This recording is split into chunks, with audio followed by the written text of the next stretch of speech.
एक तरफ लेबनान में 18 साल बाद इजरायली सेना घुसी है, तो वहीं दूसरी तरफ पीएम मोदी ने आखिर क्यों इजराइल को फ़ोन किया है और इन सब के बीच भारत पाकिस्तान में क्यों प्रदर्शन हो रहे हैं। जियोपॉलिटिक्स में बहुत कुछ चल रहा है, हमेशा की तरह जानने को मिलेगा बहुत कुछ। आइए जानते हैं इन खबरों को विस्तार से। इजराइल की सेना लेबनान में दाखिल हो गई।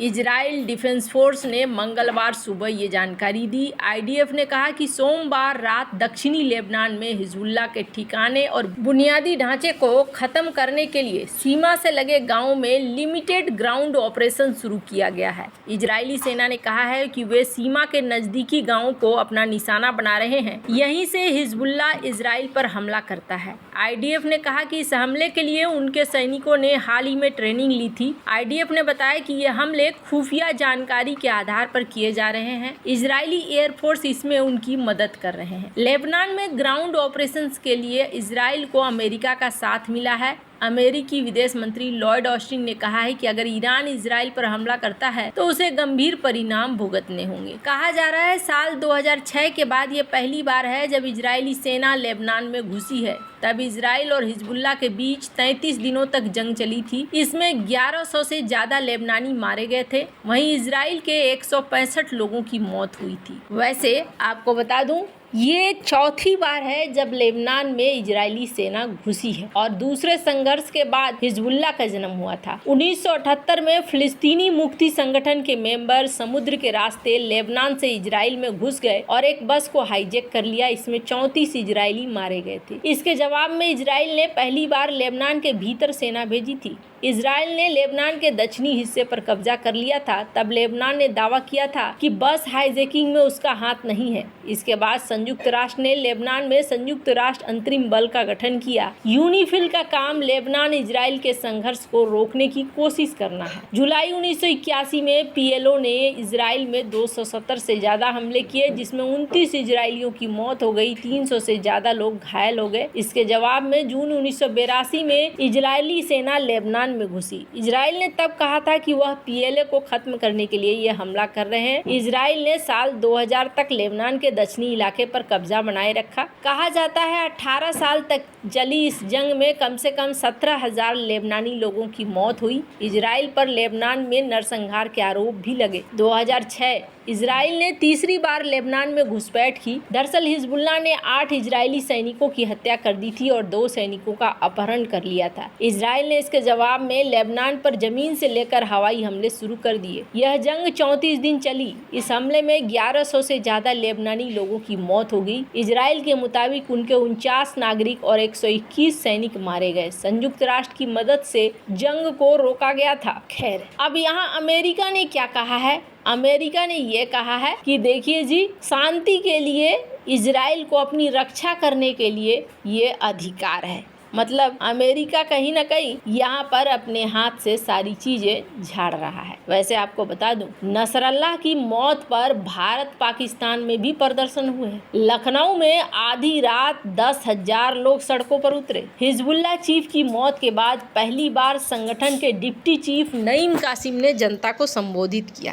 कासिम ने इजराइल पर नरसंहार के आरोप लगाए। उसने कहा कि इजराइल अगर लेबनान में घुसपैठ करेगा तो हमारी फौज लड़ने को तैयार है।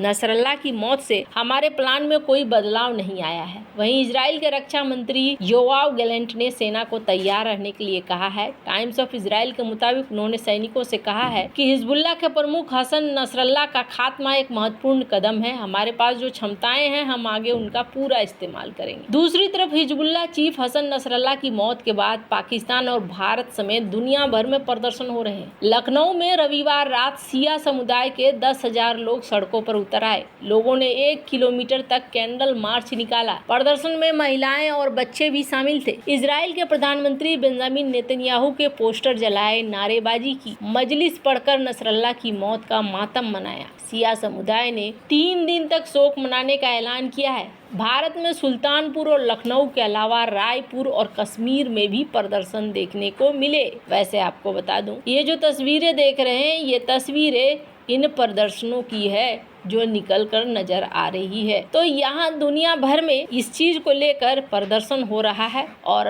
आगे भी कई सारी चीजें हैं जो देखने को मिलेंगी। पर इस सब के बीच में पीएम मोदी ने इजरायली पीएम को फोन लगाया। इजराइल लेबनान तनाव के बीच प्रधानमंत्री नरेंद्र मोदी ने 30 सितंबर को इजरायली पीएम बेंजामिन नेतन्याहू से फोन पर बात की। पीएम मोदी ने खुद सोशल मीडिया पे ये जानकारी दी। बातचीत के दौरान पीएम मोदी ने कहा कि दुनिया में आतंकवाद के लिए कोई जगह नहीं है। क्षेत्रीय तनाव को रोकना, सभी बंधकों की सुरक्षित रिहाई सुनिश्चित करना महत्वपूर्ण है। भारत शांति और स्थिरता की शीघ्र बहाली के प्रयासों का समर्थन करने के लिए प्रतिबद्ध है। ये बातचीत ऐसे समय में हुई है जब हिजबुल्लाह चीफ हसन नसरल्लाह की मौत के बाद पश्चिम एशिया में तनाव बढ़ गया। लेबनान में इजरायली हमलों में अब तक 800 से ज्यादा लोग मारे जा चुके हैं। दोनों नेताओं की 45 दिन में दूसरी बातचीत है। दोनों नेताओं के बीच पिछले 45 दिनों में फोन पर यह दूसरी बातचीत है। इससे पहले 16 अगस्त को दोनों नेताओं के बीच फोन पर बात हुई थी। उस समय भी पीएम मोदी ने इजरायली प्रधानमंत्री के बातचीत और डिप्लोमेसी के जरिए हमास से युद्ध खत्म करने को कहा था। साथ ही सभी बंधकों की तत्काल रिहाई, युद्ध विराम पर भी जोर दिया था। पिछले 2 महीनों में इजराइल और हिजबुल्लाह में तनाव बढ़ा है।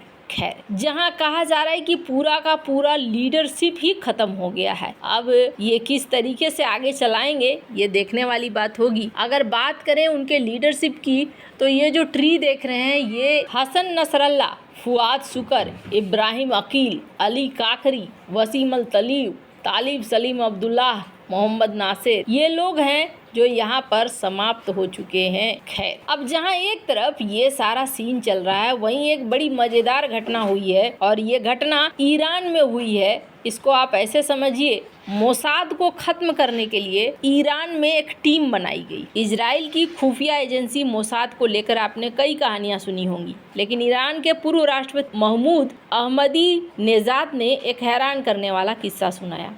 उन्होंने खुलासा किया कि मोसाद को खत्म करने के लिए जिस टीम का निर्माण किया गया उसका हेड ही इजराइल का एजेंट निकला। ईरान के पूर्व राष्ट्रपति ने सोमवार को तुर्की में CNN नेटवर्क को दिए गए एक इंटरव्यू में एक आश्चर्यजनक दावा किया। महमूद अहमदी नेजाद ने कहा कि तेहरान में इजराइल के मोसाद के ऑपरेशन को नाकाम करने के लिए एक यूनिट की स्थापना की गई थी।